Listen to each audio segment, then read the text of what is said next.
তেসরা মে 2020 থেকে এক দেবাশিসের কণ্ঠে আবিশ্বের কবিদের কবিতা পাঠে আজ এই ভিডিওটিতে আমি পাঠ রেকর্ড করে রাখব ফ্লোরিডা যুক্তরাষ্ট্রের কবিতা কবি কিম্বার্লি কর্সার।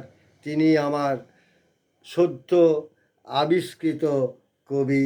তার কবিতাটি অনুবাদ করিয়েছি কবি সুধীর দাসকে দিয়ে। তিনি একজন বিশিষ্ট কবি ও অনুবাদক।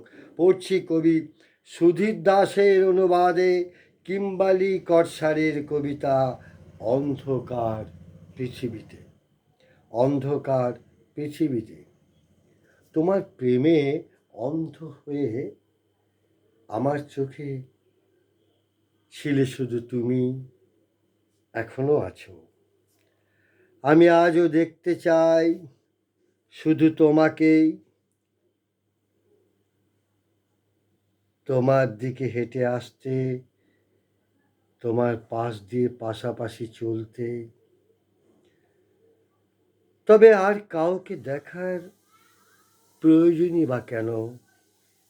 আমার কাছে তুমিই ছিলে পরিপূর্ণতার আরেক নাম। তোমার মতো অনুভূতি আর কেউ কখনো জাগাতে পারেনি। আমি যেন বাতাসের ওপর হেঁটে বেড়াতাম, পা যেন মাটিকে ছুতোই না, কারণ তুমি ছিলে আমার আশেপাশে। এসো, আমায় একটি চুম্বন দাও। তুমি আমার সমস্ত পরিচয়। তোমাকে ছাড়া সমস্ত পৃথিবী যেন ধীরে ধীরে মিলিয়ে যায় কালো অন্ধকারে।